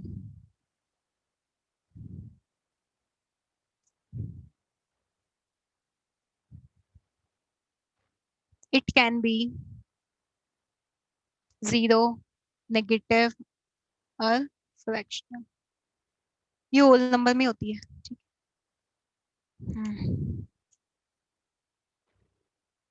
हम्म और ये मैंने क्या बताया भाई, मॉलिक्यूलरिटी किससे रिलेटेड होती है? एलिमेंट्री रिएक्शन से, ठीक है। इट इज रिलेटेड टू, जल्दी जल्दी लिख लो। और ये डिफरेंसेस पूछे जाते थे पहले तो, ये 3 नंबर का जब आते थे ना, तो फिर उसमें ये पूछे जाते थे मॉलिक्यूलरिटी और ऑर्डर ऑफ रिएक्शन में। पूछा जा सकता है ये आपसे क्वेश्चन, समझ रहे हो? वो ऐसा होता है ना कि अब क्वेश्चन किस तरह से आते हैं भाई, उसने अगर केमिकल काइनेटिक्स उठा लिया ना, तो 3 क्वेश्चन दे देगा वो एक ही जैसे केमिकल काइनेटिक्स के, समझ रहे हो? एक दे दिया उसने के की वैल्यू रेट कांस्टेंट निकालो, ठीक है। दूसरा उसने दे दिया मॉलिक्यूलरिटी ऑर्डर ऑफ रिएक्शन में डिफरेंसेस बताओ, ठीक है। इस टाइप से पूछा जा सकता है ये, है ना? तो इसको भी, इसको तो पढ़ना है ना, इंपॉर्टेंट है। क्या बताया? हाँ, क्या बताया था मैंने? हाँ, ये it is for elementary reaction, और यहाँ पे ये it is for overall reaction.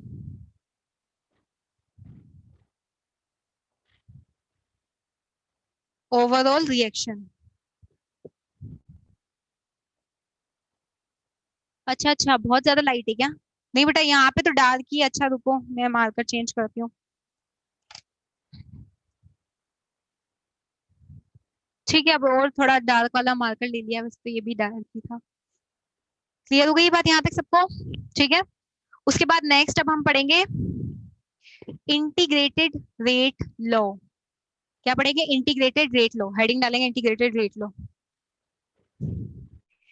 बहुत इजी है, इतना इजी चैप्टर है ना ये, आप लोगों को भी लग रहा होगा वाह केमिस्ट्री इतनी इजी है। अब तो कुछ ने तो 100 में 100 मार्क्स सोच भी लिए होंगे फर्स्ट चैप्टर पढ़ते ही, अरे बोर्ड तो अब तो क्या पढ़ना केमिस्ट्री है बेटा। अभी तो जब हम पढ़ते जाएंगे तब पता चलेगा वो तो, फिर है कि नहीं। अभी मैंने पढ़ाने से पहले ही बोल दिया था भाई फर्स्ट चैप्टर इजीएस्ट चैप्टर है।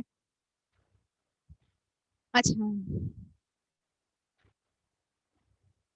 हेडिंग डालेंगे इंटीग्रेटेड रेट लॉ। भाई कुछ नहीं है, रेट लॉ में इंटीग्रेशन कर दो, इंटीग्रेटेड रेट लॉ हो गया। इंटीग्रेशन, डिफरेंशिएशन, वही वाला, ठीक है। तो भाई इंटीग्रेटेड रेट लॉ में लिखेंगे हम, हाँ वही कि भाई इंटीग्रेशन कर देना होता है आपको रेट लॉ का। तो सबसे पहले फर्स्ट किसके लिए पढ़ेंगे हम? हमारे जीरो ऑर्डर और फर्स्ट ऑर्डर, ठीक है, ये दो ही है।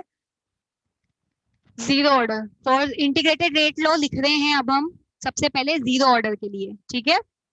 फॉर जीरो ऑर्डर रिएक्शन, ठीक है, इंटीग्रेटेड रेट लो। फर्स्ट ऑर्डर का पूछा जाता है डेरिवेशन, है ना। जीरो ऑर्डर का तो बहुत ही ज्यादा इजी होता है, तो वो नहीं पूछते। फर्स्ट ऑर्डर का थोड़ा सा टफ होता है तो पूछ लेते हैं। जीरो ऑर्डर रिएक्शन, भाई ए से प्रोडक्ट बन रहा है, ठीक है। रेट रेट लो लिखना है मुझे, तो क्या लिखूंगी? ए की पावर में जीरो, ठीक है। अच्छा, रेट ऑफ रिएक्शन को मैं यहाँ पे ध्यान से सुनना, हम डिफरेंशिएशन कर रहे हैं ना, इसलिए D A upon D T लिखेंगे, ठीक है। डिफरेंशिएशन कर रहे हैं, सॉरी इंटीग्रेशन करना है हमें, पर हम इसको क्या लिख सकते हैं? डी ओवर डी टी लिख सकते हैं। इसलिए यहाँ पे इसको ये लिखेंगे इज इक्वल्स टू के ए की पावर में जीरो, ठीक है। भाई रेट ऑफ रिएक्शन पॉजिटिव होती है इसलिए वहाँ, है ना। एक मिनट, यहाँ पे नेगेटिव साइन भी लगाओगे? हाँ, नेगेटिव साइन भी आएगा, ठीक है। क्लियर हो गई बात? अब भाई इंटीग्रेशन कैसे करते हैं भाई, ये तो 1 हो ही गया, हटा दो इसको तो। D A upon D T is equals to minus K D A is equals to minus K D T. ठीक है, अब अगर ना इंटीग्रेशन तो आता होगा, देखो भाई बायो वाले तो बच्चे तो नहीं है यार, है ना, सारे मैथ्स में आईआईटीएनसी बैठे हुए हैं। है क्या कोई बायो वाला तो बेटा? अच्छा आप हो बेटा? अच्छा अच्छा, ठीक है, स्टार्ट कर। हाँ वापस से ध्यान से सुनो, आप दोनों साइड क्या कर लेंगे हम, इंटीग्रेशन। ये तो मैंने रेट लो ही लिख रखा है, ये मैंने रेट लो ही लिख रखा है ना, रेट लो को ही थोड़ा सा सॉल्व करके यहाँ तक लेके आई हूँ मैं। अब मैं क्या करूंगी, इंटीग्रेशन। अब इंटीग्रेशन में हमें कुछ अपर लिमिट लोअर लिमिट पढ़ रखा है। हाँ पढ़ रखा है मैम, क्या बात कर रहे हो। अपर लिमिट लोअर लिमिट, ठीक है, तो जब time t is equals to 0 से t is equals to t, और वैसे ही जब time t is equals to 0 है तब a का जो कंसेंट्रेशन है वो कितना, a नॉट, और फाइनल क्या मान लो a। ठीक है, अभी यहाँ पे लिमिट लगा देंगे हम फाइनल। a नॉट से कहाँ पे जा रहा है, a t पे, t बोल दो भाई इसको, कंफ्यूजन ना हो, क्या बिगड़ रहा, यहाँ 0 से t। Upper limit minus lower limit, A T minus A naught upon T is equals to K. किसी को कोई डाउट तो नहीं है भाई, माइनस के तो मतलब A naught minus A T upon T is equals to K. What is this, this is integrated rate law for zero order reaction. Integrated rate law for zero order reaction. आगे बात समझ में clear है सबको, note down कर लिया? ठीक है,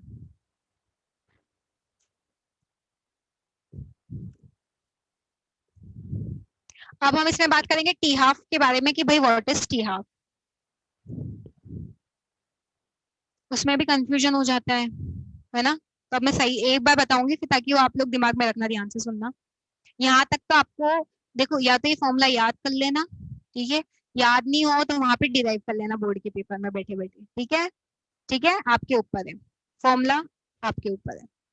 उसके बाद में नेक्स्ट में इसी में ही जीरो ऑर्डर के लिए टी हाफ की वैल्यू क्या हम कैलकुलेशन करेंगे, व्हाट इज टी हाफ। ये जो मैं बार बार टी हाफ कर दी, टी हाफ ध्यान से सुनना, मतलब जब हाफ 50% रिएक्शन इज कंप्लीटेड, वो टाइम जब 50% रिएक्शन क्या हो गई है आपकी, कंप्लीट हो गई है। ठीक है, इसको आप क्या बोल सकते हो कि भाई हाँ क्या हो रहा है यहाँ पे कि भाई 50% रिएक्शन क्या हो रही है, कंप्लीट हो जा रही है, तो उसको क्या बोलोगे आप, टी हाफ।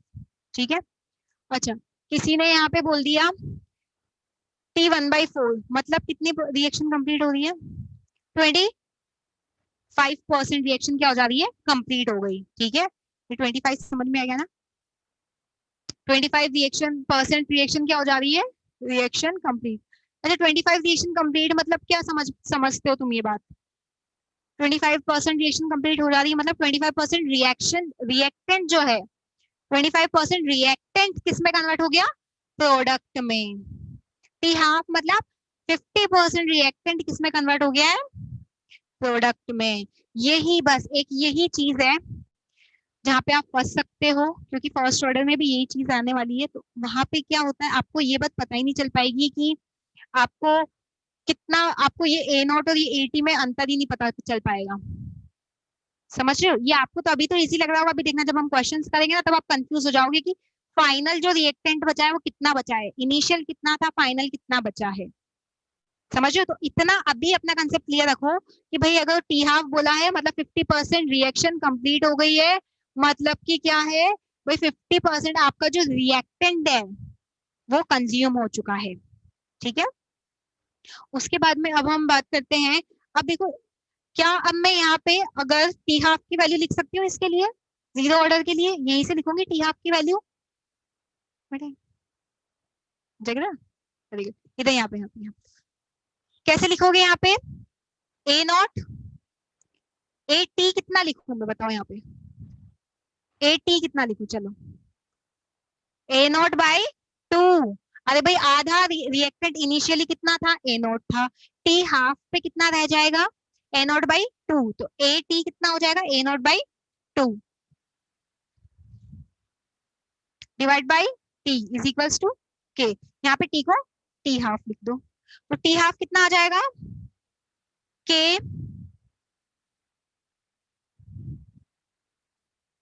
अरे भाई यहाँ पे लेके आ जाओ इसको, ए नॉट को नीचे लेके आ जाओ, यहाँ पे क्या लिख दोगे, टू।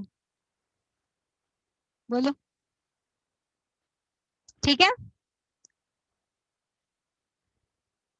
अरे उल्टा लिखा है क्या मैंने, वही मुझे लग रहा है मैंने कुछ ना कुछ तो उल्टा लिखा है यहाँ पे। चलो छोड़ो, हम बिल्कुल बेसिक से लिखेंगे। यहाँ पे क्या हो जाएगा, A naught by two into T half is equals to K. ठीक है, अब आ गया समझ में, T half is equals to A naught upon two K. ये होगा इसका सही आंसर। ठीक है, ये होगा उसका सही आंसर। आप लोग को आ गया समझ में, ऑनलाइन जो है सबको क्लियर हो रहा है। हम्म, ये आप आ गया। ठीक है, इस पे कुछ न्यूमेरिकल हो तो फिर मैं बता देती हूँ, अदरवाइज चलो क्वेश्चन लिखेंगे। चलो आप लोग ग्राफ ड्रॉ करेंगे अब, अभी है हमारे पास 4 मिनट, इसके ग्राफ देख लेते हैं अब हम।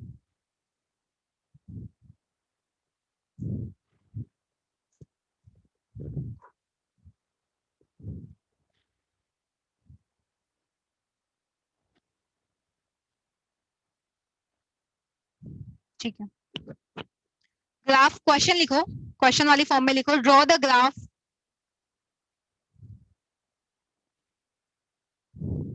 Draw the graph between ROR and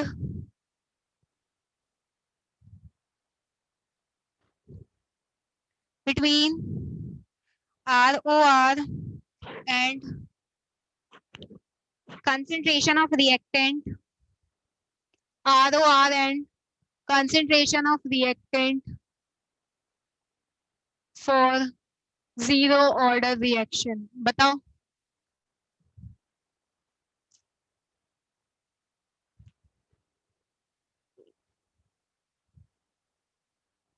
straight, भाई कोई वेरिएशन होता ही नहीं है ना, रेट ऑफ रिएक्शन बस।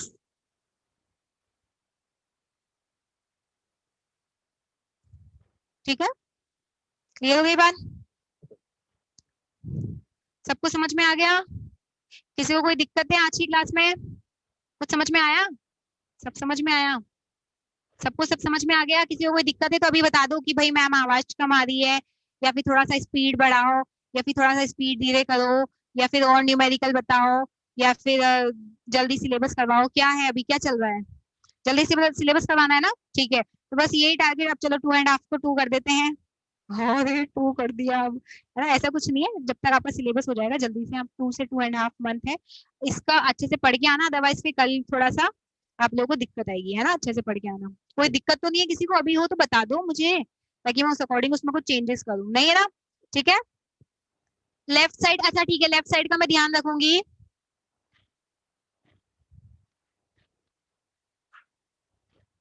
अच्छा नहीं नहीं मयंक, थोड़ा आप ट्राई करो थोड़ा स्पीड का, स्पीड सही है बेटा, स्पीड सही है, अगर आप लोगों को पहले का थोड़ा नॉलेज होना चाहिए।